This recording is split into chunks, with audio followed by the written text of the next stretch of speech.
Bem, pessoal, eu sou o Richard Marcel e eu sou jornalista e sou ministro do Evangelho do nosso Senhor e Salvador Jesus Cristo. Hoje eu estou aqui para falar com vocês a respeito da Palavra de Deus, que é a lei do mundo, desde o princípio de tudo, e vamos falar também sobre a Constituição Federal Brasileira e o que acontece no nosso Estado brasileiro. Vamos falar sobre o Estado, o governo e o povo do Brasil no banco dos réus. Por que nós colocamos o Estado, o governo e o povo do Brasil no banco dos réus? Como isso é possível dentro da Constituição Federal Brasileira e dentro das leis de Deus? Será que Deus fala isso também? Vamos ver. Eu quero acompanhar com vocês a palavra de Deus em Salmos número 14. O título diz o seguinte: a corrupção do homem, sua redenção provém de Deus.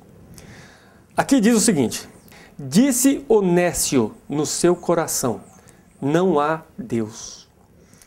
Tem-se corrompido, fazem-se abomináveis em suas obras. Não há ninguém que faça o bem. O Senhor olhou desde os céus para os filhos dos homens, para ver se havia algum que tivesse entendimento e buscasse a Deus. Desviaram-se todos e juntamente se fizeram imundos. Não há quem faça o bem, não há sequer um. Não terão conhecimento os obreiros da iniquidade, que comem o meu povo como se comessem pão. Eles não invocam ao Senhor. Ali se acharam em grande pavor, porque Deus está na geração dos justos. Vós envergonhais o conselho dos pobres, porquanto o Senhor é o seu refúgio. Então aqui Deus está falando que Ele condena veementemente os governos, as pessoas, os poderosos que usam do seu poder para enganar, roubar, trair e matar o povo. Essas pessoas estão comendo o povo de Deus como se fossem pão. Deus abomina isso e essas pessoas vão pagar muito caro. Essas pessoas estão se aproveitando do seu poder aqui, o poder do mundo, o poder da terra, onde se pode fazer tudo, cometer todo tipo de pecado e ficar impunemente. Porque muitas vezes, pela lei do homem, os poderosos podem roubar, matar e destruir, e tudo fica por isso mesmo, e eles estão certos, porque eles estão com poder. Mas aqui dentro da lei de Deus isso não vai acontecer não. Porque mais cedo ou mais tarde eles vão pagar muito caro. E vão pagar, se não pagar aqui na terra, eles vão pagar tudo lá no inferno. Agora as pessoas que se preocupam, que são os pobres, que estão precisando da palavra de Deus, estão precisando conhecer a Constituição Federal, as suas leis, os seus direitos, nós vamos começar exatamente falando sobre esse tema que é tão importante: o Estado, o governo e o povo do Brasil no banco dos réus. Por que o Estado é criminoso? Por que o governo é criminoso? E por que o povo também é criminoso? Quais são os seus crimes? E quais são as motivações que fazem cada um deles cometer esses crimes bárbaros, que certamente leva à morte milhões de pessoas? Mulheres, homens, jovens e adultos, senhores, senhoras, todo tipo de pessoa sofre enormemente porque o governo é o pior ladrão da face da terra. De todos, ele só trabalha 24 horas pensando em roubar tudo que existe na face da terra. Tudo que é produtivo, tudo que se produz, o governo tem a intenção exata só de roubar. Roubar para quê? Roubar para satisfazer a sua ganância e roubar para ver o povo sofrendo e humilhado nas ruas. É isso que acontece. Quando você vê uma criança roubando, uma criança no meio da rua, sem um teto, a Constituição Federal não permite isso em hipótese nenhuma, muito menos a lei de Deus. Isso você pode ter certeza. Agora, nós temos aqui um processo judicial que começou em São Paulo, Em São Paulo são 2 processos judiciais e aqui em Foz do Iguaçu são mais 3 processos judiciais na Justiça Federal do Brasil.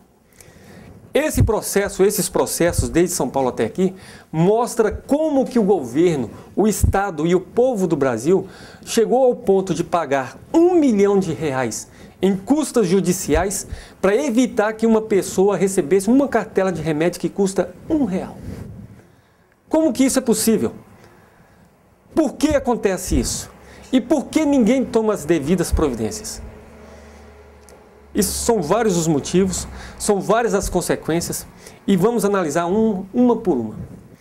Bem, para começar é o seguinte, a Constituição Federal Brasileira, ela narra o que é o Estado brasileiro, ela direciona, ela posiciona o que é o Estado brasileiro, o que é o governo brasileiro e o que é o povo brasileiro. A Constituição fala o seguinte, que o Estado do Brasil é um território de 8 milhões de quilômetros quadrados, que tem um povo que é governado pelas suas leis que estão na Constituição Federal, onde a Constituição Federal diz que nós somos um povo governado por 5 princípios básicos. Quais são esses 5 princípios básicos?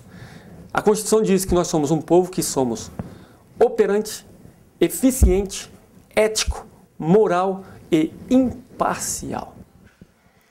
Então, se você quiser saber o que é o Estado brasileiro é isso.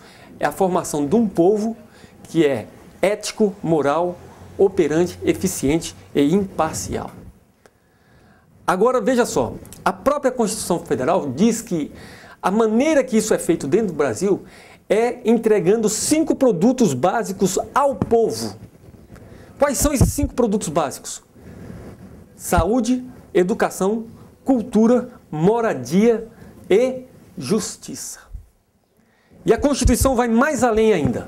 A Constituição diz que o fator principal, o cerne da entrega de todos os produtos ao povo é a saúde. O caput da Constituição diz que é a saúde. Tudo que há de mais importante em termos práticos da funcionalidade do Estado é a questão da saúde. A Constituição diz que nada pode funcionar antes que a saúde funcione. E muito bem, inclusive, por sinal é o que diz a Constituição Federal. Agora eu pergunto para você, quando o Estado brasileiro e o governo do Brasil gasta R$1 milhão para impedir que um cidadão receba uma cartela de remédio que custa R$1, o Estado do Brasil ele está sendo operante? Ele está sendo eficiente? Ele está sendo ético? Ele está sendo moral? Ele está sendo imparcial? Nada disso o Estado brasileiro está sendo.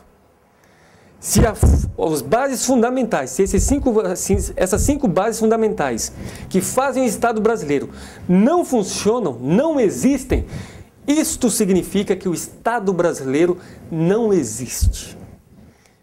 Ou se o Estado brasileiro existe, então ele é criminoso. E se o Estado brasileiro é criminoso, então o governo é o maior criminoso.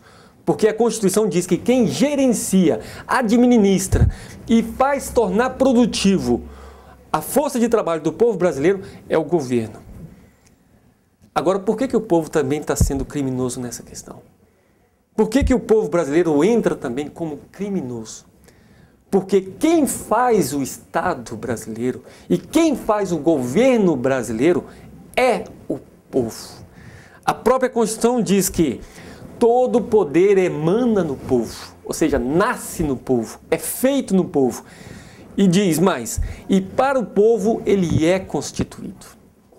Então, a Constituição diz que tudo que acontece é o povo que tem o poder de fazer e desfazer. Se o governo está roubando, se o Estado está roubando e sendo criminoso, e o povo está permitindo isso, então o povo brasileiro está aceitando o crime em suas vidas. E se está aceitando o crime em suas vidas, então é porque ele faz parte do crime. Ele também é criminoso. Agora eu falo com você, você que não é criminoso, Você que não gosta de participar do que é errado, você que não gosta de fazer parte de uma quadrilha organizada, você tem que lutar com todas as suas forças para impedir que isso continue. Porque se isso continuar, com toda certeza, milhões de pessoas vão continuar morrendo. E você é também o responsável. Ou você é responsável de forma direta, cometendo os crimes diretamente, colocando esses vagabundos no governo, ou você é responsável indiretamente, que aceita ver eles lá roubando e não faz nada. Está na hora de nós, o povo brasileiro, ter consciência que nós somos o poder. Quem manda no Brasil é o povo brasileiro. E nós temos que ter o sentimento de honestidade e de justiça, de compaixão, de companheirismo e de coisas de Deus dentro do coração. E quando a gente sabe de coisas como essa, o Estado gastando R$1 milhão para evitar que uma pessoa receba uma cartela de remédio que custa R$1, você tem que se enfurecer contra essa situação. Você não pode aceitar essa situação, porque essa situação é contra o ser de uma pessoa justa, honesta e uma pessoa de Deus. Você tem que pensar em alguma coisa para evitar que isso aconteça. Porque enquanto você está me ouvindo agora, com toda certeza, milhões de crianças estão gritando e gemendo de dor nos hospitais. Milhões de crianças estão nas ruas, sem um sapato, sem um chinelo. Eu mesmo sou de São Paulo e já vi milhares de crianças no frio violento, na chuva, sem um sapato, sem uma camisa, só com um calçãozinho, pedindo esmolas. E os mais ricos, os mais poderosos, o governo, o Estado passam, vêm e tudo o que eles fazem é apenas fechar a janela para que essas crianças não incomodem. Eu já andei na Paulista, em São Paulo, várias vezes. E na Paulista, eu já vi várias vezes senhoras, senhores, pessoas que cuidam dos seus cachorrinhos muito bem. Tem cachorrinhos que têm pedras de diamante penduradas no pescoço. E elas andam abraçadas e beijando com esses cachorrinhos. Mas quando uma criança vem pedir uma moeda, vem pedir uma esmola, vem pedir alguma coisa, elas saem correndo, saem desviando ou vão para cima dessas crianças latindo como se fossem cachorros. Uma pessoa carregando um cachorro, é um cachorro carregando um cachorro, indo para cima de outra pessoa que ele pensa que é cachorro também. É assim que está funcionando o Estado brasileiro. E cada vez mais está aumentando. O governo brasileiro e o Estado está tomando posse de tudo. Está tomando conta de tudo. Está invadindo toda a vida do ser das pessoas e do povo brasileiro. E cada vez mais estamos sufocados, sem poder fazer nada. E como o governo brasileiro tem o poder de gerenciar, ele diz que isso é o certo de ser, que isso é o correto e que ninguém pode fazer nada por isso. E é por essas e outras que enquanto o seu filho não estiver gemendo lá no hospital, você fica quieto, parado na sua casa, sem fazer nada e sem tomar as devidas providências que deveriam ser cabíveis.